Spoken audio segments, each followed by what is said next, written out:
ایک ہے ایک شخص معین المسیح الدجال، ان دونوں میں فرق ہے۔ معلوم ایسا ہوتا ہے کہ ایک تو شخص ہوگا جس کا ظہور ہوگا، وہ شخص معین ہوگا، اور اگر احادیث کا تتبع کیا جائے تو معلوم ہوتا ہے کہ وہ یہود کا کوئی بہت بڑا لیڈر ہوگا، اور آخری زمانے میں قریب قیامت کا جو زمانہ ہے، قرب قیامت کا، اس میں جو بڑی عظیم جنگیں ہونے والی ہیں، ان میں جب یہودیوں اور مسلمانوں کا مقابلہ ہوگا اور بہت کریٹیکل سٹیج پر وہ مقابلہ پہنچا ہوا ہوگا، اس وقت حضرت مسیح علیہ السلام کا نزول ہوگا، اور وہ دجال اکبر کو یا المسیح الدجال جسے کہا گیا ہے اس کو وہ قتل کرے گا۔ تو المسیح الدجال یہ تو ایک شخص معین، البتہ دجالی فتنہ صرف ایک شخص معین کے ساتھ نہیں متعلق، بلکہ اس کے لیے جو احادیث آئی ہیں ان کا جب ہم تتبع کرتے ہیں، ان سب کو جب جمع کرتے ہیں تو معلوم ہوتا ہے کہ وہ ایک خاص کیفیت ہے، ایک خاص دور میں کچھ ایسی کیفیات پیدا ہو جائیں گی کہ جن کو دجالی فتنے سے تعبیر کیا گیا ہے۔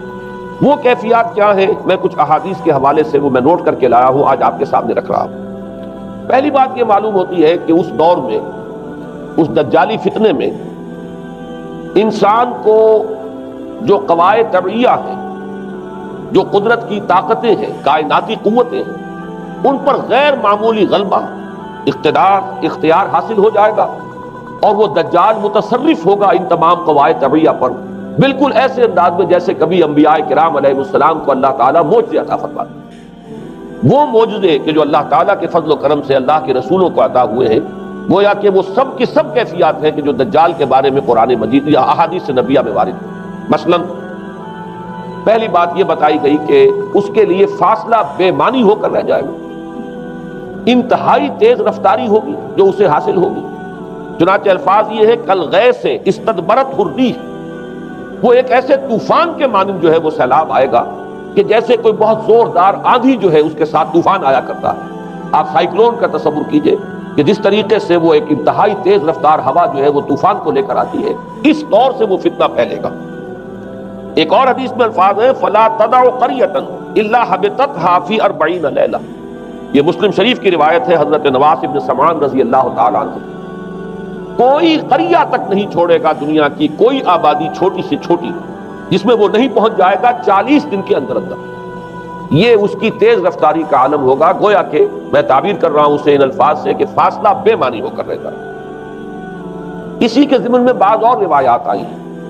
سواری جو ہے اس دجال کی، اس کو گدھے سے تعبیر کیا گیا، اس لیے کہ ظاہر بات ہے اس دور میں اور کسی شے کا اگر تذکرہ کیا جاتا ہوائی جہاز کا یا راکٹس کا تو وہ تو لوگوں کی سمجھ میں نہ آتا، اور پہلے انہیں ساری سائنس پڑھانی پڑتی تب وہ الفاظ استعمال کرتے، لہذا وہ اس کا خچر، اس کا جس پر سواری ہوتی ہے، لیکن اس کی تیز رفتاری کے لیے الفاظ آئے ہیں کہ اس کا ایک قدم اگر مکے میں ہوگا تو دوسرا قدم شام میں جا کر پڑے، اور الفاظ یہ آئے ہیں کہ اس کے دونوں کانوں کے درمیان فاصلہ جو ہے وہ 40 باع کا یعنی 80 ہاتھ کا ہوگا۔ بلکہ حضرت علی رضی اللہ تعالیٰ عنہ کے خطبے میں جو اس کا بیان ہوا ہے کہ اس کا ایک کان جو ہے وہ 30 ہاتھ لمبا کان ہوگا اس کا۔ ابھی ذرا یہ صرف احادیث آپ سنتے جائیے، پھر اس کے بارے میں ان سب کو جوڑ کر جو ہمیں نتیجہ نکالنا ہے اس پر گفتگو بعد میں ہوگی۔ اسی طرح آواز کا معاملہ کہ اس کی آواز چہار دانگ عالم میں بیک وقت سنی جائے، الفاظ یہ ہے ینادی بصوت لہو یسمع لہو ما بین الخافقین، وہ ایک ایسی آواز کے ساتھ پکارے گا کہ جسے مشرق و مغرب کے مابین رہنے والا ہر شخص سنے گا۔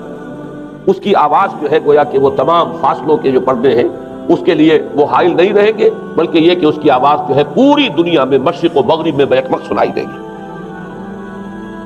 تیسری بات معلوم ہوتی ہے کہ علاج معالجہ وہ اس انتہا کو، اور عمل جراحی اس انتہا کو پہنچ جائے گا۔ یہاں وہ الفاظ آئے ہیں جو قرآن مجید میں حضرت مسیح کے معجزات کے لیے آئے۔ حضرت مسیح کے الفاظ جو ابرئ الاکمہ والابرص، کہ میں مادر ذات اندھے کو اور جو کوڑھ کا مرض تو ان دونوں کو میں ٹھیک کر دیتا ہوں۔ حضرت مسیح علیہ السلام صرف ہاتھ پھیرتے تھے اور مادر ذات جو نابینا ہے، اندھا، بینائی اس کی آ جاتی تھی، اور کوڑھی جو ہے اس کے جسم پر ہاتھ پھیرتے تھے، اس کا کوڑھ درست ہو جاتا۔ ابرئ الاکمہ والابرص، وہی الفاظ آئے حدیث میں کہ دجال کو یہ قدرت حاصل ہو جائے گی۔ نمبر 2 یہ کہ وہ یحیی الموتیٰ، جیسے کہ حضرت مسیح کے الفاظ ہیں وہ احیی الموتیٰ، میں زندہ کرتا ہوں مردے کو۔ حضرت مسیح فرماتے تھے ایک مردے کو قم باذن اللہ، اور وہ کھڑا ہو جاتا تھا۔ بالکل اسی طریقے سے دجال کو بھی قدرت حاصل ہو جائے گی کہ وہ مردوں کو زندہ کرے گا۔ مزید وضاحت ایک حدیث میں یہ ہے کہ وہ ایک شخص کو آری کے ساتھ بیچ میں سے چیرے گا، 2 ٹکڑے کر دے گا، پھر سینے گا اور زندہ کر دے گا۔ معلوم یہ ہوا کہ علاج معالجے کا علم اور دوسرے یہ کہ جراحی کا علم جو ہے وہ اپنی ان بلندیوں کو پہنچے گا کہ اس حد تک انسان کی رسائی ہو جائے گی۔ چوتھی بات، اس کو زمین اور فضا پر اس قدر غلبہ حاصل ہو جائے گا، الفاظ یہ حدیث کے یامر السماء فتمطر، وہ آسمان کو حکم دے گا بارش برسا اور وہ بارش برسائے گا، والارض فتنبت، اور زمین کو حکم دے گا کہ فصلیں اگا اور وہ اگائے گی، ویمر بالخربۃ فیقول لها اخرجی کنوزک، اور وہ کسی ویرانے پر سے گزرے گا، اسے حکم دے گا، ویران چٹیل میدان، اور حکم دے گا کہ اپنے خزانے نکال، اور فرمایا اس کا نتیجہ یہ نکلے گا فتتبعہ کنوزها، تو اس زمین کے جو خزانے ہیں وہ نکل کے اس کے ساتھ چلنے شروع ہو جائیں گے۔ زمین پر قدرت، فضا پر قدرت، بارش کا حکم ہوگا وہ بارش ہو جائے گی، آسمان بارش برسائے گا، زمین اپنے خزانے اگل دے گی۔ پانچویں بات، وَيُبْعَثُ مَعَهُ الشَّيَاطِينُ عَلَى صُورَةِ مَن مَاتَ، اس کے ساتھ کچھ ایسے شیاطین مبعوث ہوں گے کہ جو ان صورتوں کو اختیار کریں گے ان لوگوں کی جو مر چکے ہیں، من الآباء والأمہات والمعارف، جو آباء و اجداد اور مائیں اور دادیاں اور جو بھی جان پہچان والے لوگ ہیں جو فوت ہو چکے ہوں گے، وہ ان کی صورت اختیار کریں گے۔ فَتَأْتِيَ أَحَدَهُمْ فَيَقُولُ أَلَسْتُ فُلَانًا أَلَسْتَ تَعْرِفُنِي، پھر وہ آئے گا اور وہ شیاطین آئیں گے اور انسان سے کسی سے بات کریں گے، کیا تم مجھے نہیں پہچانتے؟ کیا میں تمہارا فلاں رشتہ دار نہیں ہوں؟ اپنی نشانیاں بیان کریں گے اور لوگ پہچانیں گے۔ یہ وہ احادیث ہیں کہ جن کا جو نتیجہ نکلتا ہے اس کو پہچان لیجئے۔ وہ نتیجہ یہ ہے کہ حضور صلی اللہ علیہ وسلم نے دجالی فتنے کے جو اوصاف بیان کیے یا جو علامات بیان کی، ان کا حاصل یہ ہے کہ سائنس اور ٹیکنالوجی کی وہ بلندیاں انسان کو حاصل ہو جائیں گی کہ جو چیزیں کبھی رسولوں کے معجزوں سے ظہور پذیر ہوتی تھیں وہ قوانین طبیعہ پر تصرف کے باعث خود انسان کرنے لگے گا۔ یہ ہے در حقیقت حاصل۔ چنانچہ آج آپ دیکھیے وہ جو اس کا گدھا ہے وہ ہمارے آج کل کے ہوائی جہاز ہے، اور آپ کو معلوم ہے کہ یہ رڈار جو ہیں ان کے ہوائی جہازوں کے، یہ بالکل اینڈز پر ہوتے ہیں ان کے بازوؤں پر، اور یہی ان کے کان ہیں، انہی سے انہیں وہ معلومات حاصل ہوتی ہیں۔ خود ان کی لمبائی چوڑائی جو ہے وہ کتنی ہے، اور پھر یہ کہ ان کے درمیان فصل جو ہے وہ 80 ہاتھ کا یا 40 باہ کا وہ موجود ہے، اور جہاز کی ایک اڑان اب تو کہیں بات پہنچ گئی کہ آپ کو معلوم ہے کہ پوری دنیا کے گرد بھی ایک جہاز جو ہے وہ چکر لگا لیتا ہے چند گھنٹوں کے اندر۔ لیکن یہ ہے کہ عام جو رفتار ہے اس میں بھی ایک پڑاؤ سے دوسرے پڑاؤ تک، ایک جگہ سے جس کو ہاپ کرنا کہتے ہیں، یہ بھی کم سے کم 500-700 میل کا عام طور پر سفر جو ہے وہ جہاز طے کر رہا ہے۔ اسی طریقے سے ہماری جو سائنس کی، خاص طور پر جو طبی سائنس ہے، اب اس میں جس طریقے سے کہ زندہ رکھا جاتا ہے انسانوں کو، اور وہ ویجیٹیبل چاہے کہا گیا ہے ان کو ہیومن ویجیٹیبلز، لیکن یہ کہ دل کی دھڑکن بھی چلائے جا رہے ہیں، خوراک بھی پہنچا رہے ہیں، آدمی جو ہے وہ زندہ سال ہر سال تک زندہ پڑا رہتا ہے۔ اور یہ کہ سرجری بعض جانوروں پر تو یہ بات ہو چکی ہے کہ کاٹے گئے ہیں اور پھر ان کو سی دیا گیا ہے، جوڑ دیا گیا ہے۔ یہ تمام جو بھی معجزے ہیں اس وقت سائنس دکھا رہی ہے۔ اسی طرح اگر یہ معجزہ دیکھنا ہو کہ زمین لکوں تک زمین جہاں کہیں کوئی آثار نہیں تھے کسی ایک پتے تک کے اگنے کے، اگر وہاں لہلہاتے ہوئے آپ کو چمن دیکھنے ہو، تو ویسے سب سے پہلے تو یہ معاملہ ہوا تھا اسرائیل نے جو کر کے دکھایا تھا، لیکن اب تو آپ ابو ظبی چلے جائیے، سعودی عرب میں چلے جائیے۔ سعودی عرب کے اندر حال یہ ہے کہ آپ اگر ہوائی جہاز سے سفر کریں ریاض سے جدہ تک، تو آپ کو جگہ جگہ بڑے سرکولر پیچز نظر آئیں گے جہاز سے، نہایت گرین، اور اس کے اندر جو ہے آرٹیفیشل اریگیشن کے ذریعے سے اور بہت عمدہ وہاں کاشت ہو رہی ہے، اور بہت خوبصورت فارمز جو ہے وہ تمام کے تمام سرکولر پیچز، اس لیے کہ جو اریگیشن ہوتی ہے وہ ان ویلز کے ذریعے سے ہوتی ہے کہ جو ایک سرکل میں چلتے ہیں اور پانی کی وہ آرٹیفیشل بارش جو ہے وہ ہوتی رہتی ہے۔ باقی یہ کہ فضا سے آرٹیفیشل رین، یہ تو بہت ہی سادہ سی بات ہے کہ فضا کے اندر ایٹماسفیرک کنڈیشنز کو ذرا تبدیل کیا جائے تو بارش آ جاتی ہے۔ اور باقی رہ گیا آواز کا یہاں سے وہاں جانا، وہ تو آواز ہی نہیں ہے، تو آپ صورتیں دیکھ رہے ہیں۔ آپ کو نیو یارک میں بیٹھا ہوا خطاب کرے، آپ پوری دنیا کے اندر جہاں چاہیں وہ آل ورلڈ اینٹینا آپ کے پاس صرف ہونا چاہیے، باقی یہ کہ آپ دنیا کے کسی بھی گوشے میں بیٹھے ہوئے کسی شخص کا خطاب جو وہ سن سکتے ہیں۔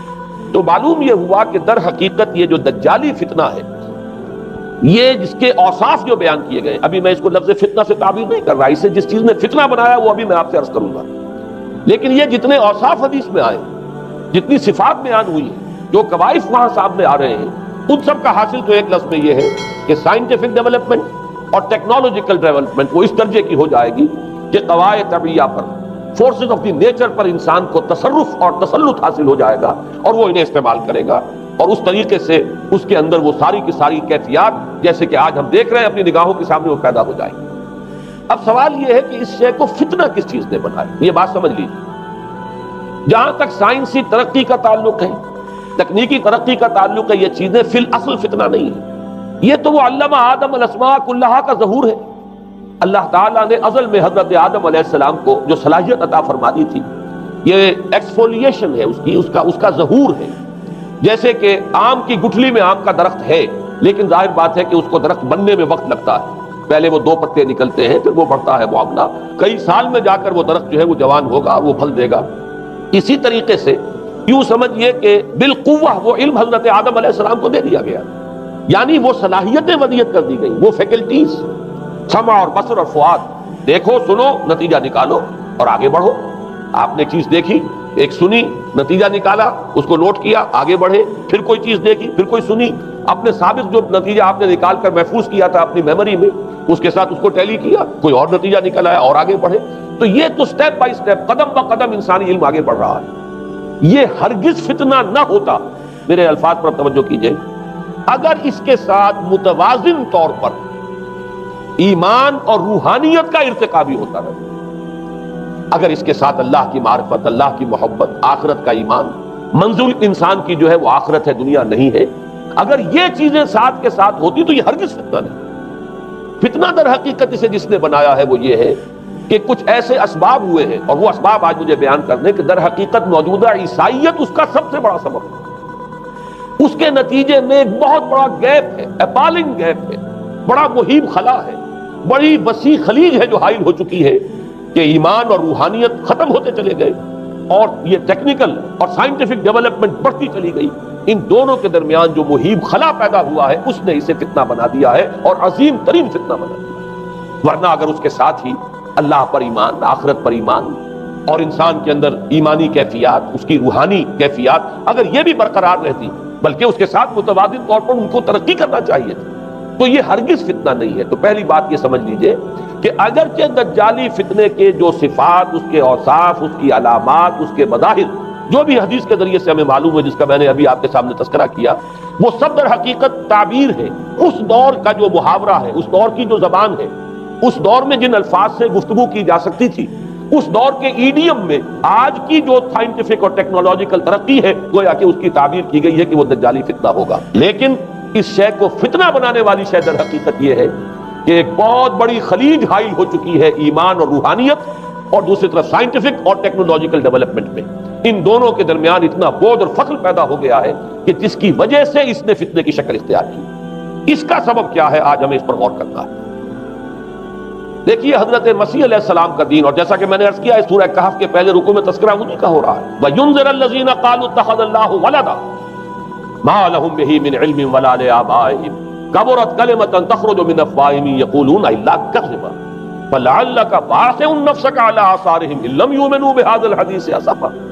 ان آیات کا پہلے ترجمہ آپ سن لیجئے، جو پہلی آیات ہے ان کا ترجمہ ہم کر چکے ہیں۔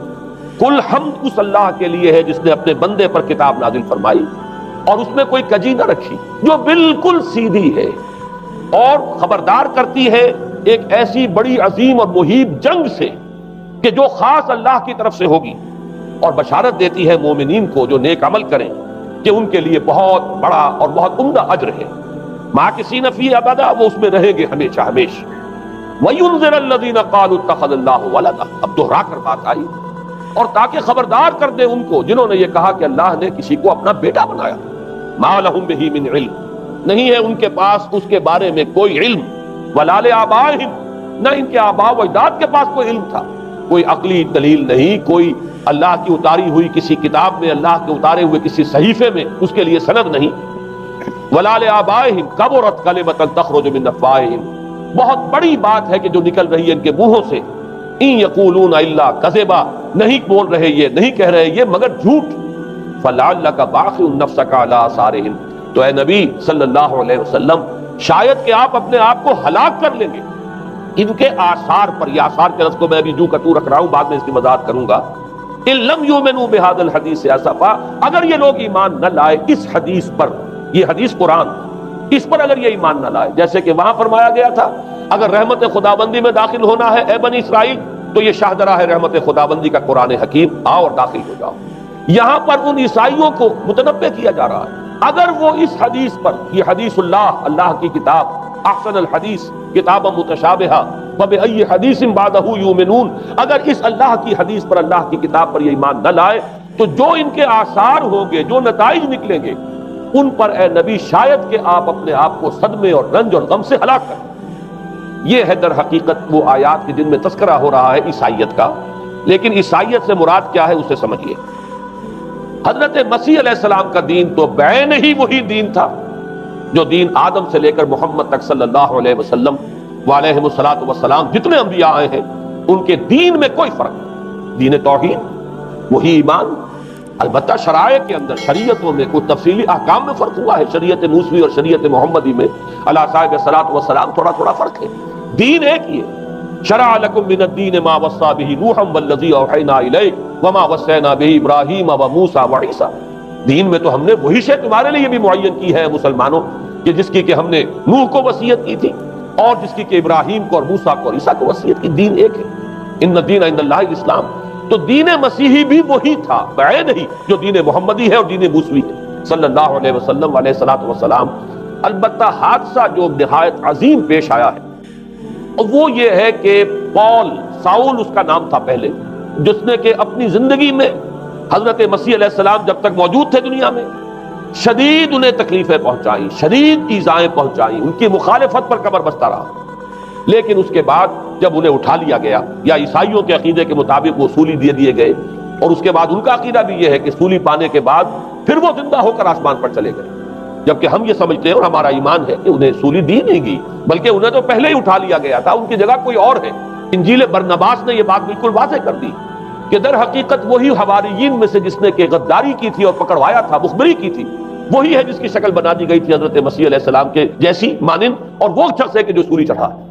بہرحال عیسائیت اس وقت کی جو اس کا عقیدہ ہے اور جو ہمارا عقیدہ اور ایمان ہے، ان دونوں کی روح سے حضرت مسیح علیہ السلام آسمان پر اٹھا لیے۔ اس کے بعد اس نے دین مسیحی میں نقب لگانے کے لیے، جو دین مسیح اصل دین اسلام تھا، اس کو کرپٹ کرنے کے لیے، ڈسرپٹ کرنے کے لیے، اس میں نقب لگانے کے لیے اس نے اپنے ایک مکاشفے کا ذکر کیا کہ میں آ رہا تھا سفر میں کہ مجھے حضرت مسیح نظر آئے ہیں آسمانوں میں، اور انہوں نے مجھے کہا ہے کہ اے ساؤل تو مجھے کیوں ستاتا ہے، اور تو اب فلاں جگہ جا اور میرے نام سے نبوت کر۔ اس کے بعد اس نے لبادہ اوڑھا عیسائیت کا، اور اس نے آ کر جس طرح عبداللہ ابن سبا نے محمد الرسول اللہ صلی اللہ علیہ وسلم کے دین میں نقب لگائی، اسی طریقے سے اس شخص نے دین مسیحی میں نقب لگائی۔ فرق یہ ہے کہ دین محمدی صلی اللہ علیہ وسلم کیونکہ یہ آخری دین تھا، اب کوئی اور رسول آنے والا نہیں تھا، اللہ تعالیٰ کی طرف سے اس دین کو، اس شریعت کو ایک پروٹیکشن حاصل ہے، لہذا ایک جزو کی حد تک گمراہی جو ہے پھیل سکی، کل پر محیط نہیں ہوئی۔ لیکن بدقسمتی سے دین مسیحی کے بارے میں یہ ہوا کہ کچھ عرصے تک تو کشمکش رہی ہے، اصل دین مسیحی پر بھی جو کاربند لوگ تھے اور جو اس کے اوپر مستقیم رہے وہ قائم کچھ عرصے تک رہے ہیں، لیکن ہوتے ہوتے تقریباً اس دور تک آ کر جب کہ حضور کی بعثت ہوئی ہے، اصل دین مسیحی کے ماننے والے تقریباً ختم ہو چکے تھے، شاذ لوگ رہ گئے تھے، اور ان میں بھی یہ جرت نہیں تھی کہ اپنے اصل دین کا وہ اظہار کر سکے، بلکہ ہوتے ہوتے ان 600 سالوں کے اندر یہ ہوا کہ وہی پولزم جو ہے در حقیقت اس نے ہی مسیحیت کی شکل اختیار کری۔ یہ پولزم جو ہے یہ ہے در حقیقت، یوں سمجھیے کہ ادیان عالم کی تاریخ میں سب سے زیادہ گمراہ کن مذہب، جس کا رد عمل پیدا ہوا ہے یورپ میں، جس نے کہ اس دجالی فتنے کی شکل اختیار کی ہے۔ میں یہ چاہتا ہوں کہ اس کے ضمن میں چند باتیں آج آپ کے سامنے رکھوں۔ پول نے جو دین مسیحی میں یا دین اسلام میں جو صحیح دین ہے اللہ کا، اس میں 3 تبدیلیاں بنیادی کی۔ سب سے پہلا تو وہی جو قرآن کہہ رہا ہے، الذین قالوا اتخذ اللہ ولدا، مسیح کو، حضرت مسیح علی نبینا علیہ الصلوۃ والسلام، انہیں خدا کا بیٹا قرار دیا گیا۔ اور اس میں بھی نوٹ کیجئے، بیٹے کے لیے عربی زبان میں 2 لفظ ہیں، ابن اور ولد۔ ابن کا لفظ ذو معنیین ہے، 2 معنی ہے اس کے، ابن بیٹے کو بھی کہتے ہیں، اور ابن کا کوئی معنوی تعلق بھی ہو سکتا ہے، صرف بیٹا نہیں۔ ابن السبیل مسافر کو کہتے ہیں، راستے کا بیٹا، یعنی چونکہ راستے کے ساتھ اس کا ایک تعلق ہے، راستہ چل رہا ہے، وہ تو ابن السبیل ہے۔ ابن الوقت، وقت کا بیٹا، وہ وقت کا بیٹا اس معنی میں نہیں ہے، بلکہ یہ ہے کہ جو ہر وقت جو ہے حالات کے مطابق گرگٹ کی طرح اپنا رنگ بدلتا چلا جائے، چلو تم ادھر کو ہوا ہو جدھر کی، وہ ابن الوقت ہے۔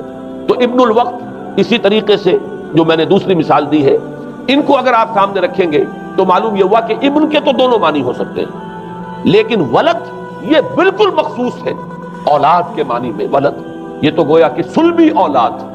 اور عیسائیت وہ ہے مذہب کہ جس نے کہ بدترین شرک کی صورت اختیار کی ہے، اور ان کے ہاں عقیدے میں یہ الفاظ ہیں کہ مسیح اللہ کا، خدا کا صلبی بیٹا ہے، تاکہ کوئی شک نہ رہ جائے کہ کوئی اور نسبت ہے جسے ابن سے تعبیر کیا گیا، کوئی اور تعلق ہے جس کے لیے یہ لفظ اختیار کیا گیا. صلبی کا لفظ استعمال کیا گیا ہے کہ یہ خدا کا صلبی بیٹا. اور یوں سمجھیے اب اس کا جو نتیجہ نکلا کہ بیٹا اگر کسی کا ہے تو ظاہر بات ہے کہ وہ ہم جنس ہے، ہم نوع ہے اپنے باپ کا. انسان کا بیٹا انسان ہوگا، سید زادہ جو ہے سید کا بیٹا سید ہوگا، مغل کا بیٹا مغل ہوگا، گھوڑے کا بیٹا گھوڑا ہوگا، گدھے کا بیٹا گدھا ہوگا. معلوم یہ ہوا کہ بعین ہی جو کچھ باپ ہوتا ہے وہی بیٹا ہوتا ہے. لہذا اس لفظ نے در حقیقت شرک کی بدترین صورت اختیار کی کہ بالکل اللہ کے برابر، اللہ کا ہم نوع. گویا کہ بدترین شرک جو ہے شرک فی الذات ہے، اور شرک فی الذات کی بدترین صورت یہ ہے کہ جو عیسائیت میں آئی ہے کہ حضرت مسیح علیہ السلام کو اللہ کا صلبی بیٹا قرار دیا. اب اس کے نتیجے میں چونکہ ظاہر بات ہے کہ آخر بائبل بھی موجود تھی، اس بائبل کو ایک دم کیسے ختم کر دیتا سینٹ پال. سینٹ پال کہیں یا بہرحال میں تو لفظ سینٹ اس کے ساتھ استعمال نہیں کرنا چاہتا، لیکن چونکہ ہمیں یہ ہدایت ہے قرآن مجید کی بھی کہ جو باطل معبود بنا لیے جاتے ہیں انہیں بھی ہم کوئی ان کے لیے توہین والے الفاظ استعمال نہ کریں، لہذا میں یہ لفظ استعمال کر رہا ہوں. ورنہ جی تو چاہتا ہے کہ کوئی اور لفظ اس کے لیے استعمال کیا جائے. لیکن جو بھی اس وقت دنیا میں اس کا معروف نام ہے پال، سینٹ پال، تو اس نے چونکہ ظاہر بات ہے کہ پوری بائبل کو کیسے ختم کر دیتا، ایک دم تورات کو کیسے ختم کر دیتا. تورات تو آج تک چلی آ رہی ہے بائبل کے ساتھ ملی ہوئی، the old testament, the new testament, یہ دونوں مل کر بائبل بنتی ہے. لہذا اب گورکھ دھندا بنانا پڑا انہیں، وہ تسلیس والا گورکھ دھندا، 3 میں 1 1 میں 3، توحید بھی ہے تسلیس بھی ہے، 3 میں 1 1 میں 3. اور یہ وہ شے ہے کہ جس نے عقیدے کا تعلق عقل سے منقطع کر دیا. اس سے سمجھ میں آنے والی بات ہے، 3 میں 1 1 میں 3 ایک گورکھ دھندا ہے. نتیجہ انہوں نے یہ نکالا کہ ڈوگما در حقیقت اس کا عقل سے کوئی تعلق نہیں، ڈوگما بس عقیدہ ہے، اور اس عقیدے ہی کے اوپر سارے دین کی بنیاد ہے. باقی وہ عقل میں آئے نہ آئے، عقل کے لیے قابل قبول ہو یا نہ ہو، یہ بات اچھی طرح سمجھ لیجئے کہ اگرچہ ہمارے ہاں بھی ہم بھی یہ بات کہتے ہیں کہ بہت سے حقائق جو ہے کائنات کے وہ ایسے ہیں کہ جن تک عقل کی رسائی نہیں، اس کے لیے ہم مجبور ہیں، محتاج ہیں وحی کی ہدایت کے. لیکن دو چیزوں میں فرق کیجئے، ایک ہے عقل سے ماورا ہونا اور ایک ہے عقل کے خلاف ہونا. ان دونوں چیزوں میں زمین و آسمان کا فرق ہے. ایک وہ حقائق ہے کہ جو عقل از خود ان تک رسائی حاصل نہیں کر سکتی، لیکن جب وہ سامنے آتے ہیں تو عقل تسلیم کرتی ہے کہ ہاں یہ بات سمجھ میں آتی ہے. ایک وہ چیزیں ہیں کہ جن کو عقل تسلیم نہیں کرتی. تو ایک ہے مخالف عقل، ایک ہے ورائے عقل. ان دونوں میں زمین و آسمان کا فرق ہے. ہمارے دین میں تو عقل کو اپیل کیا گیا ہے، لعلکم تعقلون، لعلہم یعقلون، اولو الالباب الذین یعقلون. اب ظاہر بات ہے کہ عقل کو ہاتھو برہانکم ان کنتم صادقین، لاؤ دلیل اپنی. تو دلیل سے عقل سے اپیل کی گئی. اور اس میں وہ رشتہ جو میں نے کئی مرتبہ بیان کیا علامہ اقبال کے اشعار کے حوالے سے کہ عقل گو آستاں سے دور نہیں، اس کی قسمت میں پر حضور نہیں. اور گزر جا عقل سے آگے کہ یہ نور چراغ راہ ہے، منزل نہیں. منزل تک تو عقل نہیں پہنچائے گی لیکن راستہ تو دکھاتی ہے. اور جب کہ وحی کی روشنی سامنے آتی ہے تو عقل اس کی تصدیق کرتی ہے. یہ ہے ہمارا موقف اور یہ ہے عقلی معقول موقف. لیکن عیسائیت نے، بلکہ کہنا چاہیے پالزم نے، مجھے یہاں پر لفظ عیسائیت اب استعمال کرنا نہیں چاہیے اس لیے کہ حضرت عیسیٰ سے اب اس کی نسبت نہیں رہی. حضرت عیسیٰ سے اس کی نسبت جو ہے یہ مس نومر ہے، یہ غلط نام ہے. دی 100 کا مصنف جو ہے ڈاکٹر مائیکل ہارٹ، اس نے یہ بہت بڑی بات کہی. اس نے کہا در حقیقت موجودہ جو عیسائیت ہے اسے پالزم کہنا چاہیے. یہ پالزم ہے، کرسچینٹی نہیں. اس لیے کہ در حقیقت حضرت مسیح علیہ السلام کی تعلیم جب تک وہ دنیا میں تھے وہ یہ نہیں تھی کہ جو پال نے دی. البتہ اس نے پال کو بہت بڑا شخص مانا، اس میں کوئی شک نہیں، اس لیے کہ اس نے تاریخ کے ایک دھارے کا جو ہے وہ رخ موڑ دیا ہے. اللہ تعالیٰ کے صحیح دین کو گویا کہ قلع قمع کر کے ایک نیا دین اس طریقے سے پھیلایا ہے کہ آج بھی شاید دنیا میں کثیر ترین تعداد عیسائیت ہی کے نام لیواؤں کی ہے، واللہ عالم، یا شاید گوتم بدھ کے ماننے والوں کی ہے. بہرحال یہ کہ بہت بڑی تعداد میں آج حضرت مسیح علیہ السلام کی طرف جو منسوب ہے غلط طور پر دین، اس کے نام لیوا دنیا میں. اس اعتبار سے وہ یقیناً اس کا تو حق لگتا ہے کہ اس کا نام بھی اس کتاب میں آئے کہ جس نے تاریخ کے اوپر اثرات اپنے پیدا کیے. اور حضرت مسیح علیہ السلام جب تک دنیا میں تھے، عیسائیت کی حقیقت بنی اسرائیل یا یہودیت کے ایک فرقے سے زیادہ نہیں تھی. ڈیٹیچ نہیں ہوا تھا یہ دین حضرت موسیٰ علیہ السلام کے دین سے. لیکن یہ کہ پال نے اسے بالکل ایک مستقل بذات ایک جداگانہ دین کی شکل دے دی ہے، تو یہ پالزم ہے. پالزم نے در حقیقت سب سے پہلا کام یہ کیا کہ عقل سے بالکل تعلق منقطع کر دیا. عقیدہ ڈوگما جو ہے وہ خلاف عقل، جو بات عقل میں آئے نہ آئے بس مان لی. تو پہلی تو یوں سمجھیے کہ نقب جو لگی ہے دین کے اندر وہ اس تسلیس کے حوالے سے، اور تسلیس کا گورکھ دھندا خلاف عقل، لہذا ڈوگما کی جو کا لفظ جو استعمال ہوا ہے کہ بس اس کو تو ہم مانیں گے چاہے وہ عقل کے لیے قابل قبول ہو چاہے نہ ہو. دوسرا اس سے بھی زیادہ آپ دیکھیے ایک سے ایک بڑھ کر اینٹ رکھی جا رہی ہے. خشت اول چونے حد میں مار کر تاثریا امیر ود دیوار کچ. دوسرا کفارے کا عقیدہ جو مبنی ہے صلیب کے عقیدے پر. مسیح نے انتہائی ذلت کی موت، یعنی صلیب کی موت جو ہے وہ خود کہتے ہیں کہ انتہائی ذلت کی موت ہے. یہ ذلت کی موت کا پیالہ اس لیے پیا تاکہ اس کے ماننے والوں کی طرف سے کفارہ ادا ہو جائے. مسیح کفارہ ادا کر چکا ہے، اب جو شخص بھی مسیح کو مان لے گا اس کی گویا کہ نجات ہو گئی. اس کا عمل سے کوئی تعلق، عمل ہو نہ ہو، بد کردار ہو، اچھا کردار والا ہو، نیک ہو، بھلا ہو، جیسا بھی ہو، برا ہو، بدماش ہو، لچا ہو، لفنگا ہو، مسیح کو مان لے صرف ماننے پر، اس لیے کہ مسیح تو اس کی طرف سے کفارہ پیش کر چکا.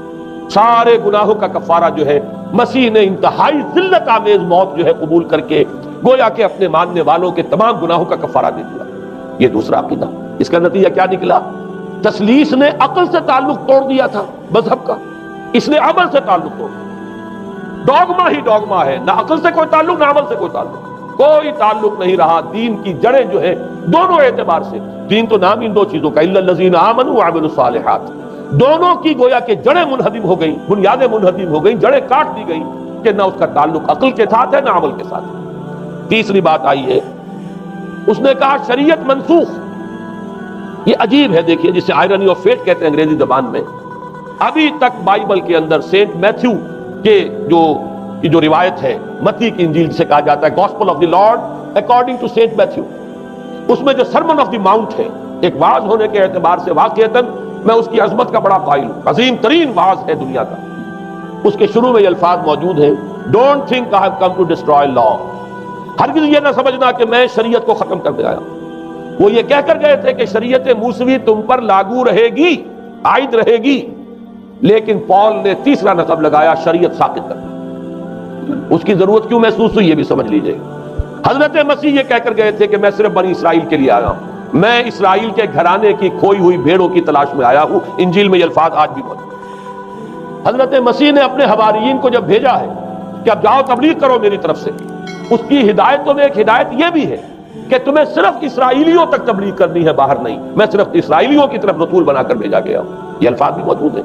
اگرچہ اس وقت کے انجیل میں جو الفاظ ہیں وہ تو میں سمجھتا ہوں کہ حضرت مسیح علیہ السلام کے شایان شان نہیں ہے، وہاں کوئی نہ کوئی تحریف ہوئی ہے لفظی، اس لیے کہ وہاں تشبیہ یہ دی گئی ہے کہ کوئی اپنے بچے کے حصے کی روٹی جو ہے کتے کے آگے نہیں ڈالتا. گویا کہ جینٹائلز جو ہیں غیر بنی اسرائیلی، انہیں اس جملے کی روح سے انہیں کتوں سے تشبیہ دی جا رہی ہے کہ میرے پاس میرے بچوں کے حصے کی روٹی ہے، میرے بچے ہیں اسرائیلی، میری روٹی جو ہے یہ جو میرے پاس ہے وہ اسرائیلیوں کے لیے ہے. کوئی اپنے بچوں کے حصے کی روٹی کتے کو نہیں کھلاتا. یہ جملہ تو میں سمجھتا ہوں حضرت مسیح کا نہیں ہو سکتا، لیکن یہ ہدایت کہ تمہیں تبلیغ صرف اسرائیلیوں میں کرنی ہے یہ قرآن مجید کی روح سے ثابت ہے. اس لیے کہ قرآن بھی یہ کہتا ہے کہ رسولاً الی بنی اسرائیل، حضرت مسیح علیہ السلام رسول بنا کر بھیجے گئے تھے بنی اسرائیل کی طرف. اس لیے کہ وہ یوں سمجھیے کہ جسے ہمارے ہاں عام اصطلاحات میں علماء کہا کرتے ہیں تاج و تخت ختم نبوت، وہ تاج و تخت ختم نبوت تو ابھی منتظر تھا محمد الرسول اللہ صلی اللہ علیہ وسلم کی آمد کا کہ وہی آئیں گے تو انہی کی بعثت ہوگی پوری نوع انسانی کی طرف. آپ سے پہلے کسی رسول کی بعثت پوری نوع انسانی کی طرف نہیں ہوئی بشمول حضرت مسیح علیہ السلام. ہر جو ہے رسول جو آیا ہے آپ سے پہلے اپنی اپنی قوموں کی طرف آیا ہے. لیکن اس پال نے کیا کیا؟ پہلے تو یہ اصول توڑا. ہم اس دین مسیحی کی یا جو پالزم ہے اس کی اب تبلیغ کریں گے غیر اسرائیلیوں میں بھی. وہاں انہیں دقت پیش آئی. شریعت موسوی بڑی بھاری شریعت ہے، اب وہ بھاری شریعت جو ہے اس کو قبول کرنا تو لوگوں کے لیے آسان نہیں ہے. انہوں نے یہ کیا کہ یہ شریعت تم پر ثابت، شریعت کا بوجھ تم پر نہیں، برڈن آف لا یہ تمہارے لیے نہیں ہے. اور میں یہاں مثال دے دینا چاہتا ہوں، میں نے ہی تاریخ نے اپنے آپ کو دہرایا ہے. عبداللہ ابن سبا نے جو فتنہ شروع کیا تھا ہمارے ہاں، ہماری تاریخ میں جو اس کے اثرات پھر پیدا ہوئے ہیں ان میں سے ایک جو ہے وہ شکل وہ اسماعیلیت والی ہے کہ اسماعیلیت نے بھی بعین ہی یہی شکل اختیار کی ہے. ہندوستان میں آ کر جب اسماعیلی داعیوں نے جب تبلیغ کی ہے تو شریعت ساقط کر دی. آج آپ کو جو اسماعیلی ملیں گے ان کے ہاں کوئی شریعت نہیں ہے، کوئی نماز نہیں، مسجد ان کی ہوتی نہیں، جماعت خانہ ہوتا ہے، وہ کلب گھر ہے، آتے ہیں جمع ہوتے ہیں کھانا کھاتے ہیں، اللہ اللہ خیر صلی اللہ کو باتیں چیتیں کرتے ہیں. ان کے اوپر شریعت ہے ہی نہیں، نہ روزہ ہے نہ نماز ہے. اور بعین ہی وہی جو اختیارات میں ابھی آپ کو بتاؤں گا کہ جو پوپ کے ہیں وہی ان کے امام حاضر کے اختیارات ہیں۔ بہرحال تیسری نقب جو میں نے عرض کی آپ سے وہ یہ تھی کہ شریعت منسوخ، اس کا نتیجہ کیا نکلا؟ اب دیکھیے ذرا غور کیجئے، ایک بہت بڑا خلا پیدا ہو گیا، وہ خلا کون پر کرے گا؟ شریعت کے بارے میں سارے اختیارات اب پوپ کو حاصل، وہ جس چیز کو چاہے حلال کر دے، جس چیز کو چاہے حرام کر دے، جس چیز کو چاہے قرار دے دے کہ یہ ممنوع ہے، جس چیز کی چاہے اجازت دے دے، اس لیے کہ اب شریعت تو نہیں، خلا ہے، اس میں سوالات تو پیدا ہو گئے، یہ کام کیا جائے یا نہ کیا جائے، کون کرے گا؟ تو جب شریعت ختم ہوئی تو سارا اختیار پوپ کے ہاتھ میں آ گیا۔ یہ میں بعد میں ذرا اور تفصیل سے بتاؤں گا کہ کیسے کیسے اختیارات پھر مذہبی طبقے کے ہاتھ میں آئے ہیں۔ اس کے نتیجے میں تاریخ انسانی میں ورسٹ فارم آف تھیوکریسی پیدا ہوئی۔ تھیوکریسی کسے کہتے ہیں؟ جو آج کی اصطلاح میں گالی، تھیوکریسی۔ قائد اعظم کے جملے آپ نے کئی پڑھے ہوں گے، اسلام میں کوئی تھیوکریسی نہیں، مذہبی طبقے کی حکومت نہیں اسلام میں، اور 100% درست ہے۔ تھیوکریسی کہتے ہیں ایک مذہبی حلقے کی، مذہبی طبقے کی حکومت، اس کے ہاتھ میں اختیارات آ گئے۔ اور قرآن مجید میں اسی وجہ سے ان کے اوپر الزام لگایا گیا، اتخذوا احبارهم ورهبانهم اربابا من دون اللہ، انہوں نے اپنے علماء اور صوفیوں کو اللہ کے سوا اپنے معبود بنا لیا۔ حضرت عدی ابن حاتم رضی اللہ تعالیٰ عنہ جب ایمان لائے، یہ حاتم طائی جو مشہور ہے سخاوت میں، ان کے بیٹے ہیں، قبیلہ طے سے ان کا تعلق ہے، حاتم طائی تو طے سے ہے، ان کے بیٹے عدی ہیں، یہ عیسائی تھے۔ یہ جب ایمان لائے اور پھر انہوں نے قرآن پڑھا تو انہیں ایک اشکال ہوا کہ قرآن مجید میں تو ہم پر الزام لگایا گیا ہے کہ اتخذوا احبارهم ورهبانهم اربابا من دون اللہ۔ تو عرض کیا انہوں نے، ڈرتے ڈرتے عرض کیا ہوگا حضور کی خدمت میں کہ حضور یہ بات تو کچھ درست نہیں معلوم ہوتی، ہم نے تو کبھی اپنے علماء اور رہبان کو خدا نہیں سمجھا۔ وہ اس مغالطے میں تھے کہ جب تک سجدہ نہ کیا جائے شاید خدا نہیں مانا گیا۔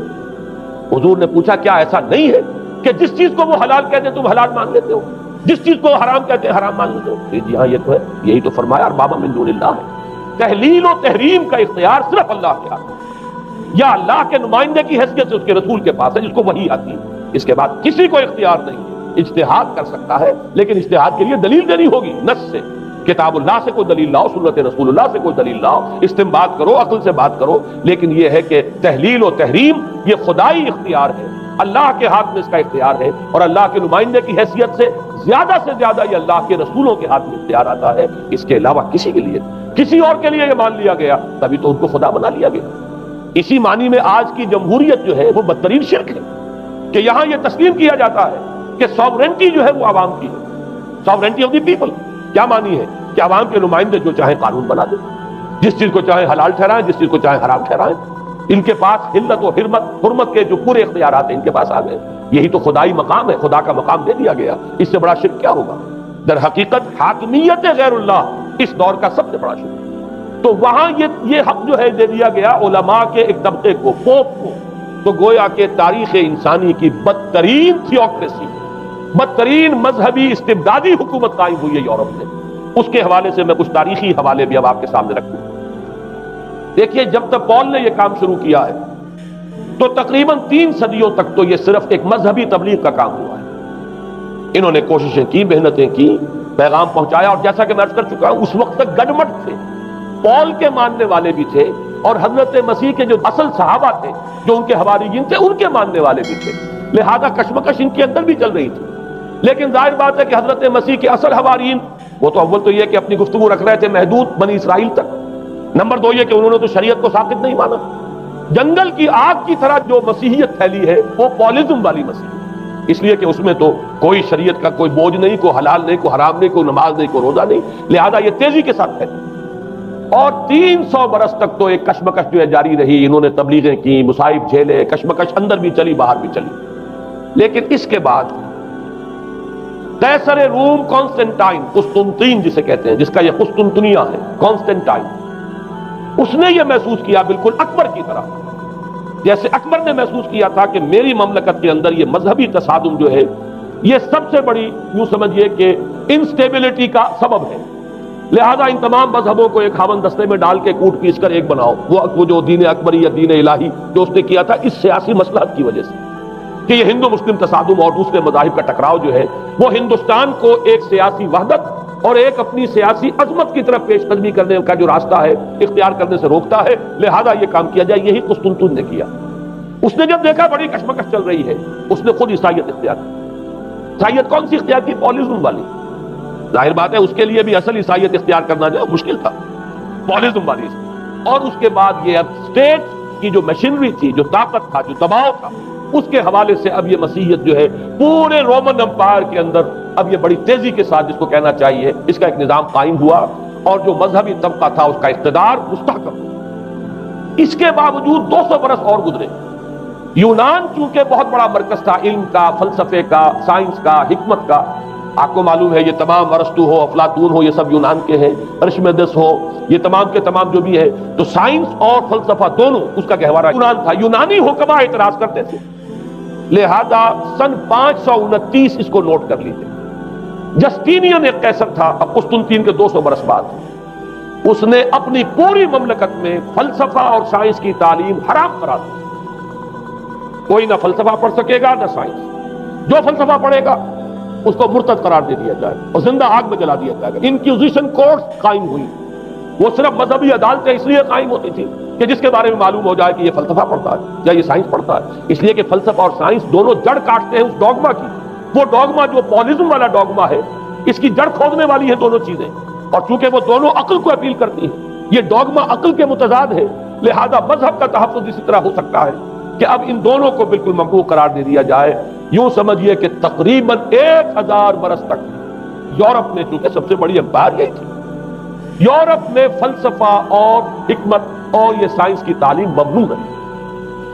یہ ہے در حقیقت سب سے پہلا کام جو جسٹینین نے کیا 529 میں۔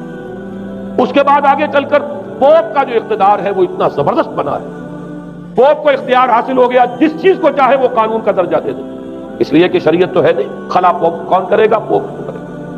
پوپ کو اختیار حاصل ہو گیا، وہ جس کے گناہ چاہے معاف کر دے۔ اب دیکھیے اگرچہ ویسے تو گناہ پہلے ہی معاف ہو گئے کہ جس نے مسیح کو مان لیا گناہ تو معاف ہو گئے اگلے پچھلے سب، لیکن یہ کہ پھر بھی ایک خلش رہ جاتی ہے انسان کے دل میں، چونکہ ایک اخلاقی حص انسان کے اندر اللہ نے پیدا کی ہوئی ہے۔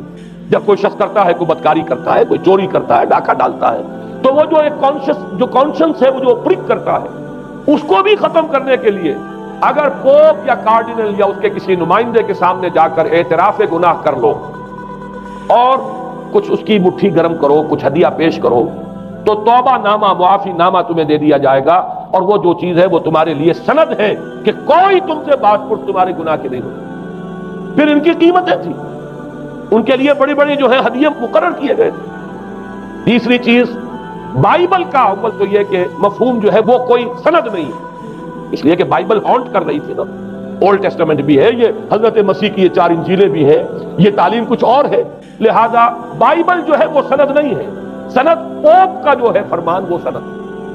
بائبل کی شرح کرنے کی، بائبل کی طرف سے کوئی دلیل لانے کی کسی کو کوئی حق حاصل نہیں۔ یہ جبر تھا، یہ تشدد تھا یورپ میں، یہ وہ دور تھا جبکہ اسلام پھیل رہا تھا۔ میں نے اس لیے آپ سے کہا تھا، نوٹ کرایا آپ کو، 529 میں جسٹینین کا یہ فرمان ہے، 571 میں حضور کی ولادت ہو رہی ہے، وہی صدی ہے، اور 630 کے آس پاس، بلکہ 629 کے آس پاس سلطنت روما کے ساتھ مسلمانوں کا ٹکراؤ شروع ہوا۔ تو یہ تاریخی ان کو ریلیشن جو ہے ذہن میں رکھیے، جس وقت مسلمان آئے اور 200-300 برس جو ان کے عروج کے ہیں، اس وقت آپ کو معلوم ہے کہ تقریباً 6 صدیاں ہو چکی تھی کہ یورپ بالکل جس کو کہا جاتا ہے ڈارک ایجز، انتہائی تاریخی مذہبی جبر اور استبداد، اس کے سوا کچھ نہیں، اور ملاؤں کی حکومت جسے آپ کہیں گے، جسے آج کل کی اصطلاح میں کہا جائے گا، وہ جس کو چاہے جو چاہے سزا دے دے، پوپ کو اختیار حاصل ہے۔ کسی کے بارے میں ذرا جیسے بعض اوقات خبریں سچی ہیں یا جھوٹی، لیکن میں مثال دے رہا ہوں جیسے خبریں آتی رہی ہیں ایران کے بارے میں کہ کہیں اگر معلوم ہو گیا ہے تو پاسداران انقلاب پہنچے اور سمری ٹرائل اور فوراً ختم کیا آدمی کو۔ اس قسم سے انکوزیشن رپورٹ جو ہے وہ کورٹس وہاں قائم ہوئی، اور یوں سمجھیے کہ لاکھوں افراد تحت کیے گئے، زندہ جلائے گئے۔ لیکن اس کے بعد جب عالم اسلام میں وہ روشنی پھیلی، اور خاص طور پر بنو عباس کے زمانے میں، اب بھاگ بھاگ کر وہاں جو بھی تھے فلسفے کے اور سائنس کے کوئی دلچسپی رکھنے والے، وہ بھاگ کر عالم اسلام میں آ گئے۔ یہاں اب وہ کتابیں جو ہے ان کے ترجمے ہوئے، خاص طور پر مامون اور ہارون الرشید کے زمانے کے اندر یہ علم جو ہے ہندوستان سے بھی لیا، یونان سے بھی لیا مسلمانوں نے، اور اس کے بعد یہ غرناطہ اور قرطبہ کی یونیورسٹیوں کے ذریعے سے اس علم نے پینیٹریٹ کیا ہے دوبارہ یورپ میں۔ دیکھیے سرکل کیسے بنا ہے، یونان کا علم آیا ہے پہلے عالم اسلام میں، مڈل ایسٹ میں، اور پھر ادھر سے ہو کر چکر کھا کر اور اسپین کی یونیورسٹیوں کے ذریعے سے یورپ میں انٹروڈیوس ہوا ہے۔ اس وقت پھر اصلاح مذہب کی تحریک شروع ہوئی، اور ساتھ ہی تحریک احیاء العلوم رینیسنس، اس کے نتیجے میں وہاں بیداری پیدا ہوئی۔ لیکن یہ بیداری اب آپ نوٹ کر لیجئے، ایک تو پروٹیسٹنٹ مذہب پیدا ہوا اور کئی سو برس تک تصادم رہا کیتھولکس کے اندر اور پروٹیسٹنٹس میں۔ پورے اسلام کی تاریخ میں کبھی اتنے خونی فسادات نہیں ہوئے ہیں، کبھی بھی شیعہ سنی فساد بھی کبھی اتنا نہیں ہوا جتنا کہ کئی سو برس تک رومن کیتھولکس اور پروٹیسٹنٹس کے مابین یورپ میں ہوتا رہا۔ بلکہ اس میں تو ایسے ایسے واقعات آتے ہیں کہ لگ بھگ 10 لاکھ افراد جو ہیں وہ ختم ہوئے ہیں۔ یہ آپس کا تصادم جو تھا، پروٹیسٹنٹ مذہب جو پیدا ہوا اصلاح مذہب کی تحریک کے ذریعے سے، اور وہ رومن کیتھولک پاپائیت والا نظام، ان کے درمیان جو تصادم ہوا، 10 لاکھ کی تعداد بتائی جاتی ہے کہ آدمی مارے گئے۔ بلکہ فرانس کا ایک شہر ہے، وہاں تو 19 دن تک مسلسل قتل عام کیا گیا پروٹیسٹنٹس کا، اور وہاں حاملہ عورتوں کے جو ہے پیٹ چاک کر کے بچے نکال کر ان کو بھی جو ہے ختم کیا گیا۔ یہ سارا ظلم جو ہے وہاں ہوا ہے، تصادم ہوا ہے۔ اس کے نتیجے میں آپ خود سوچئے کہ کس قدر نفرت پیدا ہوئی عوام کے اندر مذہب سے۔ اس کے ساتھ ہی اب وہ علم شروع ہوا، سائنس شروع ہوئی۔ لہذا علم اور سائنس دونوں کی جڑ میں مذہب سے شدید نفرت پیدا ہوئی۔ یہ ہے وہ سبب کہ جس نے یہاں سے راستے علیحدہ کر دیے۔ اور مذہب کیونکہ جبر کرتا ہے، مذہب کیونکہ عقل کے اوپر بیڑیاں بٹھاتا ہے، پہرے بٹھاتا ہے، بیڑیاں ڈالتا ہے، اور مذہب کیونکہ تشدد کرتا ہے، لہذا مذہب کے خلاف ایک نفرت، ایک ریئیکشن، یہ ہے اس ساری سائنسی ارتقاء اور سائنٹیفک اور ٹیکنالوجیکل جو ڈیولپمنٹ ہوئی ہے، اس کی جڑ میں مذہب سے نفرت جو ہے اس کے بیج بو دیے گئے۔ اور یہ 200-250-300 سال میں اب یہ جو تناور درخت بن کر آیا ہے کہ ایک طرف سائنس کی ترقی، ٹیکنالوجی کی ترقی آسمان کو چھو رہی ہے۔ آج انسان چاند کے اوپر تو انسان کے قدم جو ہے پہنچ چکے ہیں، اور آپ کا ایک راکٹ جو ہے وہ پورے تمام سیارے جو ہیں جو ہمارے سولر سسٹم کے ہیں ان سب کا چکر لگا کر، اور وہ اس سے باہر چلا گیا ہے، خلا کے اندر کہاں گیا کچھ پتا نہیں۔ لیکن یہ کہ تقریباً یوں سمجھیے کہ سن 77 کا چلا ہوا وہ، اور 12 برس تک اس نے سفر طے کیا ہے، کم سے کم سولر سسٹم کا جو ہے اس نے پورا جو ہے احاطہ کیا۔ اور جو میں نے آپ کو وہ احادیث سنائی، ان کے حوالے سے بات کیا سمجھ میں آئی کہ یہ سائنٹیفک، ساری کی ساری سائنٹیفک ڈیولپمنٹ، یہ ٹیکنالوجیکل ڈیولپمنٹ، لیکن چونکہ اس کے ساتھ مذہب کا انکار ہے، خدا پر ایمان نہیں ہے، آخرت کا یقین نہیں ہے، روح کا گویا کہ انکار، روحانیت تو بہت دور کی بات ہے، روح کا بھی انکار۔ نتیجہ یہ ہے کہ ان دونوں چیزوں کے مابین وہ گیپ، جسے میں نے کہا تھا ایپالنگ گیپ، ایک بہت بڑا گیپ ہے جو پیدا ہو چکا ہے۔ اب میں حدیث آپ کو سنا رہا ہوں، بخاری شریف میں جو روایت ہے، حضور نے فرمایا کہ دجال کے ماتھے پر لکھا ہوا ہوگا کافارا، کفر۔ الفاظ یہ ہے انہو مکتوب بین عینیہ کافارا، علیحدہ علیحدہ، یقرأہ کل مومن کاتب او غیر کاتب، وہ اس طرح نمایاں لکھا ہوا ہوگا کہ ہر شخص اسے پڑھ لے گا، چاہے وہ لکھنے والا ہو چاہے نہ ہو، لکھا پڑھا ہو چاہے نہ ہو۔ یعنی اس تہذیب کی پیشانی پر کفر لکھا ہوا، مذہب سے دشمنی، مذہب سے بغض، مذہب سے دوری، مذہب کی ہر چیز کی نفی۔ آج جو ایک ورلڈ سویلائزیشن ہے، ایک عالمی تہذیب ہے جس کا کہ غلبہ ہے ہمارے اس پورے گلوب پر، اس میں 3 چیزوں کے مقابلے میں 3 چیزوں کی اہمیت ہے۔ خدا کی اہمیت نہیں ہے، ہوگا، ہم انکار بھی نہیں کرتے، لیکن ہم جانتے بھی نہیں کہ ہے کہ نہیں۔ ہاں، اہمیت کائنات کی، غور کرو، کائنات کے قوانین کو سمجھو، ایکسپلائٹ کرو، قوت جو ہے نیچر کی قوت اس کو مسخر کرو، اس کو استعمال کرو، ہوگا خدا، ہے یا نہیں ہے چھوڑو اس بحث کو۔ اصل اہمیت جو ہے وہ کائنات۔ اسی طرح اصل اہمیت اس جسم کی ہے، مادے کی ہے، روح ہوگی کوئی شے ہمیں نہیں پتا، نہ ہم دیکھ سکتے ہیں، نہ ہم اسے چھو سکتے ہیں، نہ چکھ سکتے ہیں، ہوگی، لیکن یہ کہ اصل جو ہے اہمیت وہ مادے کی اور جسم کی، اس کی فکر کرو۔ اسی طریقے سے حیات دنیاوی، اصل سے حیات دنیاوی، اس کو بناؤ، سنوارو، بہتر سے بہتر زندگی گزارو، ویلفیئر سٹیٹ ہو، بہت ہی عمدہ ماحول ہو اور ہر چیز کو، لیکن حیات اخروی ہوگی، اب تو آرام سے گزرتی ہے، آخرت کی خبر خدا جانتا ہے یا نہیں ہے، اس سے ہمیں کوئی بحث نہیں۔ 3 چیزوں کے مقابلے میں 3 چیزوں کی اہمیت، یا یوں کہیے کہ 3 چیزوں کے مقابلے میں مقابل کی 3 چیزوں کو بالکل غیر اہم، اس کی طرف کو توجہ کا ارتکاز کائنات پر ہے، ذات باری تعالیٰ پر۔ ذات و صفات باری تعالیٰ ایک صرف علمی موضوع ہے، اصل توجہ کی شے کائنات۔ روح ہوگی کوئی شے، اصل شے جسم ہے اور مادہ۔ حیات اخروی ہمیں نہیں پتا، کسی نے واپس آ کر خبر نہیں دی مرنے کے بعد، لہذا ہم نہیں کہہ سکتے ہے کہ نہیں۔ البتہ یہ کہ حیات دنیا بھی تو ہے، اس کو مضبوطی کے ساتھ تھامو، اس کو بہتر بناؤ۔ توجہ کا اصل ارتکاز حیات دنیاوی پر۔ یہ ہے وہ گلوبل سویلائزیشن جو در حقیقت یورپ سے ابھری، اور یورپ سے ابھری ہے، اس کی بنیاد میں مذہب کی دشمنی موجود تھی۔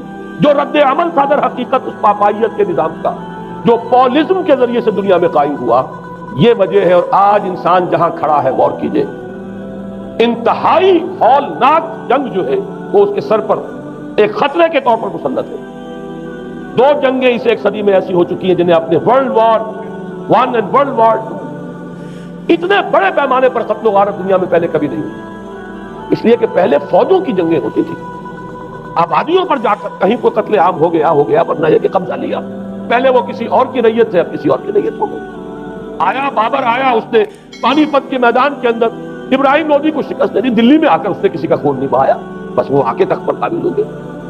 کہیں کہیں ہوئے ہیں فتنے یا پھر عذاب الہی آتے رہے ہیں کہ رسولوں کے انکار کی سزا کے طور پر قوم نسیہ منسیہ کی گئی ہے، لیکن جنگیں جو دنیا میں ہوتی تھی، وہ جنگوں کا معاملہ جو ہے وہ اس نوعیت کا ہوتا تھا، وہ فوجوں کے درمیان ٹکراؤ ہوتا تھا، میدان جنگ میں کشتوں کے پشتے لگتے تھے، لیکن اس کے بعد نہیں ہو گیا کہیں کسی نے بہت غصہ نکال دیا۔ لیکن اس صدی میں اب جو جنگیں ہوئی ہیں اس سے تو ملک کے ملک کہتے ہیں، آبادیاں ختم ہوئی، اور جو تیسری جنگ ہوگی یہ جان لیجئے، آخر انسان کب تک اسے ٹالے گا؟ رشیا کے بارے میں یہ سمجھنا کہ وہ پیچھے ہٹ گیا ہے، پسپائی اختیار کر لی، اس نے بہت بڑی حماقت ہے۔ وہ در حقیقت اب ڈپلومیسی کی راہ سے سپریمیسی چاہتا ہے، لہذا تصادم تو ہو کر رہے ہیں۔ مولانا مناظر حسن گیلانی رحمۃ اللہ علیہ کے خیالات جو ہے وہ مجھے اس سورہ کہف کے ابتدائی آیات کے ضمن میں مجھے ان سے اتفاق ہے، اور بہت سی چیزیں ان سے ماخوذ ہیں۔ اسی طریقے سے جو حدیث اب میں آپ کو بتا رہا ہوں، میرے سامنے اس کا متن نہیں ہے، مولانا حامد میاں رحمۃ اللہ علیہ انہوں نے مجھے یہ بتایا تھا کہ جو میں نے جمع کیے ہیں حالات و واقعات، قیامت سے پہلے جو حالات و واقعات پیش آنے والے ہیں جن کی پیشین گوئی احادیث میں ہے، ان سے معلوم ہوتا ہے کہ ایک بہت بڑی خوفناک جنگ، اتنی بڑی خوفناک جنگ، اور ان کے الفاظ یہ ہے کہ اس میں دونوں فریق جو ہوں گے ان میں بڑی تعداد عیسائیوں کی ہوگی، ادھر بھی ادھر بھی، ایک طرف البتہ عیسائیوں کے ساتھ مسلمان بھی ہوں گے، یہودی بھی ہوں گے، اور دوسری طرف خالص عیسائی طاقت ہوگی، اور ان کے درمیان اتنی خوفناک جنگ ہوگی۔ الفاظ ان کے یہ ہے اس حدیث کے جو انہوں نے مجھے بتائے کہ ایک پرندہ سینکڑوں میل تک پرواز کرے گا اور اسے سوائے لاشوں کے اور کچھ نظر نہیں۔ آپ تصور کیجئے اگر ایٹمک وار ہو جاتی تو یہی ہوگا، تہس نہس ہو جائے گا، وہاں ختم ہو کر رہ جائے گی۔ اور یہ چیز جو ہے یہ بہرحال یہ جتنا کچھ پائل اپ کیا گیا ہے، یہ ڈسٹرکٹیو فورس سائنس کی یوں سمجھیے کہ معراج اب یہی ہے۔ اب تو سٹار وارز کی باتیں ہو رہی ہیں کہ صرف زمین پر نہیں، باہر بھی یہ جنگیں ہمیں لڑنی پڑیں گی، لیکن یہ کہ اس کا کیا حل ہوگا۔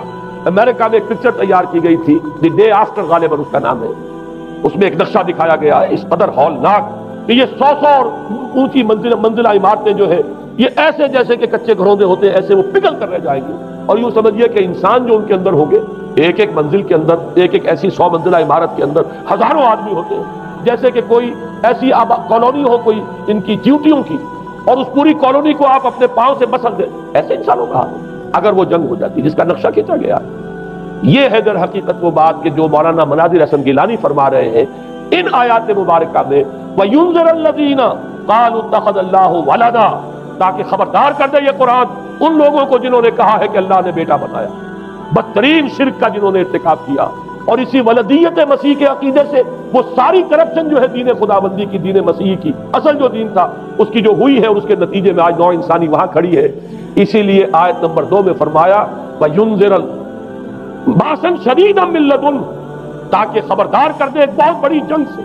ہمارے اکثر مفسرین نے یہاں پہ ایک بہت بڑا عذاب کہہ کر جو ہے وہ گزر گئے، لیکن واحد یہ لفظ ہے قرآن مجید کا یہ مقام ہے جہاں لفظ باس آیا، اور مولانا مناظر حسن گیلانی نے بحث کی باس تو جنگ کو کہتے ہیں، قرآن مجید میں جہاں بھی یہ لفظ آیا جنگ کو کہتے ہیں۔ تو ایک بہت بڑی ہولناک جنگ جس کے لیے فرمایا مِن لَّدُنْهُ، یہ تمہارے اپنے پیمانوں پر نہیں آئے گی، یہ تمہارے حساب کتاب میں نہیں آ سکتا جو ڈسٹرکشن ہوگی۔ جیسے کہ آپ علم لدنی کہتے ہیں، ایک علم وہ ہے جو جانے بوجھے طریقے سے حاصل کیا جاتا ہے، ایک علم لدنی ہے جو خاص اللہ تعالیٰ اپنے کسی بندے کو عطا فرما دے۔ اس جنگ کی جو ہلاکت خیزی ہے وہ تمہارے حساب کتاب میں آنے والی نہیں ہے۔ لِيُنذِرَ بَأْسًا شَدِيدًا مِّن لَّدُنْهُ وَيُبَشِّرَ الْمُؤْمِنِينَ الَّذِينَ يَعْمَلُونَ الصَّالِحَاتِ أَنَّ لَهُمْ أَجْرًا حَسَنًا مَّاكِثِينَ فِيهِ أَبَدًا۔ البتہ اللہ تعالیٰ بچائے گا اپنے اہل ایمان بندوں کو جو نیک عمل پر بھی قائم۔ اب میں وہ حدیثیں آپ کو سنا دوں، میں نے پہلے بخاری کی حدیث آپ کو سنا دی کہ اس پورے فتنے کے معلوم ہوگا کہ اس کی دونوں آنکھوں کے مابین کافارا لکھا ہوا ہے کفر. گویا کہ یہ سمبل ہے، یہ علم ہے، یہ علامت ہے اس جدید موجودہ تہذیب کی کفر، الحاد، مادہ پرستی، خدا کا انکار، آخرت کا انکار، روح کے وجود کا انکار. اس کے بعد فرمایا، یہ ابو داؤد کی روایت ہے، فواللہ ہے تو خدا کی قسم وہ وقت جب آئے گا، ان الرجل لیاتی ہے وہو یحسب انہ مومن، ایک شخص حاضر ہوگا اس کے پاس، دجال کے پاس، اور وہ شخص اپنے آپ کو مومن سمجھتا ہوگا کہ مومن ہے. فَيَتَّبِعُهُ بِمَا يُبْعَثُ بِهِ الشُّبْهَاتِ، لیکن جو شبہات اس فتنے کی وجہ سے اس کے اندر پیدا ہو جائیں گے، اس کی وجہ سے وہ بھی اسی کی پیروی کرے گا. آج آپ عالم اسلام کا نقشہ دیکھ لیجیے، ذہنوں کے اندر جو شبہات ہیں، ایمان کے بارے میں یقین کی کیفیت کتنوں کو حاصل ہے، وہی ساری ہماری بھی ویلیوز ہے، وہی مادی تہذیب جو ہے، آج ہم بھی اسی کے پیروکار ہیں. سمجھتے ہیں اپنے آپ کو مسلمان، سمجھتے ہیں مومن، لیکن ذرا تجزیہ کیجیے. اسی کو میں نے اپنے اس کتاب میں اسلام کی نشرت ثانیہ میں تفصیل سے واضح کیا کہ در حقیقت رگوں پے میں سرایت کر گئی ہے یہ تہذیب. بظاہر جو ہے نظر آتا ہے جیسے روئے ارضی پر، زمین کے اوپر تو آپ کو کہیں اونچائی نظر آ جائے گی، کہیں نیچائی نظر آ جائے گی، کہیں پانی ہے، کہیں خشکی ہے. ذرا اوپر چلے جائیں تو ہوا ہے، ہوا کا غلاف پورے کرۂ ارضی کو اپنے اندر لیے ہوئے. یہی حال ہے ہر ملک میں. آپ چلے جائیں نیچے کے لوگوں میں کچھ مذہب نظر آ جائے گا تھوڑا بہت. ہندوستان میں بھی اگر کوئی مندروں میں جاتا تو گھٹیا آدمی جاتے ہیں، بیچارے نیچ لوگ جاتے ہیں، بڑا لوگ آدمی کوئی نہیں جاتا. ہمارے ہاں بھی جا کے ہوتے ہیں مساجد میں سفارا تو غریب، پردہ رکھتے ہیں اگر کوئی تمہارا تو غریب. شہروں میں کاروباری طبقہ ضرور ایسا ہے جو نماز روزے کے ساتھ اس کا ایک شوق ہے، لیکن آپ جا کے دیکھ لیجئے دیہات کے اندر کیا حال ہے. تو معلوم یہ ہوا کہ نیچے تو شاید کچھ نہ کچھ فرق ہے، یہ مسلمان ملک ہے، یہ ہندو ملک ہے، یہ فلاں ملک ہے، یہ بدھ مت کا ملک ہے. لیکن اوپر چلے جائیں، یعنی ہر ملک کے اوپر جو ایلیٹ ہے، جو اعلیٰ تعلیم یافتہ، جو آپ کی ملٹری اور سول بیوروکریسی ہے ٹاپ کی، وہ تو ایک ہی رنگ میں رگے ہوئے، ان کا لباس وہی، ان کا رہن سہن وہی، ان کا تمدن وہی. نام کا فرق اگر نہ ہو تو پتہ نہیں چلے گا یہ مسلمان ہے کہ ہندو ہے کہ سکھ ہے. پتہ چلے گا وی پی سنگھ نام ہے تو پتہ چلے گا کہ ہندو ہے. لیکن یہ کہ باقی اس کی وضاحت، اس کا لباس، اس کا اٹھنا بیٹھنا. آپ کے ہاں یہ تو کچھ عوامی دور میں آ کے کرتا شلوار جو ہے وہ آئی ہے، لیکن وہ بھی اندرون ملک ہوتی ہے. باہر جا کر ہمارے اپنے لوگوں کے جو لباس ہوتے ہیں، آپ کو دیکھیے کہاں فرق معلوم ہو جائے گا کہ کون مسلمان ہے اور کون ہندو اور کون پارسی ہے اور کون عیسائی. تو معلوم یہ ہوا کہ اوپر ایک ہی گلوبل سویلائزیشن ہے جس کا دور دورہ ہے، اور اس سویلائزیشن کے ماتھے پر لکھا ہوا ہے کافارا. اس میں وہ ایمان نہیں ہے، اس میں الحاد ہے، مادہ پرستی ہے، کفر ہے. اس میں آخری حدیث جو میں آپ کو سنا رہا ہوں، حضور نے فرمایا آخر من یخرج الیہ النساء، اس فتنے کی طرف پیش قدمی کرنے والا آخری طبقہ ہوگا عورتوں کا. وہ جب اس تہذیب کی طرف لپکیں گے، یہ طبقہ جب آگے بڑھے گا، یہ جو ہمارے ہاں بھی جلوس نکلتے ہیں، شریعت کا مذاق اڑانے والے جلوس، اسلامی احکام کی نفی کرنے والے جلوس نکلتے ہیں، اور ان کے جس طریقے سے ڈسپلے ہوتا ہے اخبارات کے اندر، جتنا ان کے لیے اعزاز ہے، جتنی ان کے لیے یہاں پر تکریم ہے ہمارے معاشرے کے اندر، اس کو پیش نظر رکھیے. آخر من یخرج الیہ النساء حتی ان الرجل لیرجع الی امہ و ابنتہ و اختہ و عمتہ فیوثقها رباطا، یہاں تک کہ ایک بندہ مومن کا حال یہ ہو جائے گا کہ وہ دوڑے گا اور کوشش کرے گا اپنی ماں کو، بیٹی کو، بہن کو، پھوپھی کو باندھ کر رکھے کہ وہ نکل نہ جائے. یہ حال ہو جائے گا کسی شخص کا. آج کتنے لوگ بے بس ہو چکے ہیں، اب وہ باندھ کر رکھنے والے بھی گویا کہ ہتھیار ڈال چکے ہیں. ورنہ یہ کہ ایک دور تھا کہ کچھ نہ کچھ باندھ کر رکھنے والے تو تھے، لیکن اب تو آزادی کی صورت آئی ہے تو باندھ کر رکھنے والے جو ہے وہ ہار باندھ دی. اب تو آپ دیکھیں گے اچھے بھلے نظر یہ آتا ہے، داڑھی رکھی ہوئی ہے، خود جو ہے وہ مذہبی مزاج کے ہیں، لیکن بالکل بے پردہ کو خاتون جو ہے ان کے اسکوٹر کے پیچھے بیٹھی ہوئی یا ان کے کار کے اندر ان کی برابر کی سیٹ کے اوپر بیٹھی ہوئی جا رہی ہے. بے پردگی، یہ اباحیت، ہمارے اخبارات کا جو حال ہے اس کو دیکھیے. خدا کے لیے یہ رنگین صفحات بند کرو، لیکن مجال ہے جو کسی کے کان پر ٹوٹک نہیں. لہذا حدیث کے الفاظ نوٹ کیجئے، آخر من یخرج الیہ النساء، اس فتنے کی طرف پیش قدمی کرنے میں آخری طبقہ جو ہوگا وہ خواتین کا ہوگا. حتی ان الرجل لیرجع الی امہ و ابنتہ و اختہ و عمتہ، یہاں تک کہ آدمی دوڑے گا، پکڑے گا اپنی ماں کو، اپنی بیٹی کو، اپنی بہن کو، اپنی پھپھی کو، اور اسے باندھ کے ہی کوشش کرے گا کہ کہیں وہ اس طریقے سے اس دجالی فتنے کے اندر جو ہے وہ اسی کی پیروی کے اندر گھر سے نہ نکل جائے. یہ ہے وہ فتنہ جس کی لپیٹ میں اس وقت پوری دنیا آئی. اب نوٹ کیجئے، اس فتنے کے لیے اب میں چند باتیں اور کہہ رہا ہوں. لغوی بحث کیا ہے؟ دجال کسے کہتے ہیں؟ یہ بنا ہے لفظ دجل سے. دجل اور فریب یہ ہماری زبان میں بھی مستعمل، دجل و فریب. دھوکہ دینے والی شے، ملمہ، حقیقت کچھ ہو اوپر کچھ اور پردہ ڈال دیا گیا، یہ دجل، گندم نمائی جو فروشی دجل ہے، فریب ہے۔ اسی کے لیے دوسرا لفظ عربی زبان کا جو قرآن میں کثرت سے آیا وہ غرور، دھوکہ۔ اصل میں یہ دنیا دھوکہ ہے جو حیات اخروی کے لیے ایک پردہ بن کر ہماری آنکھوں پر پڑ گیا۔ میں وہ آیات اب آپ کو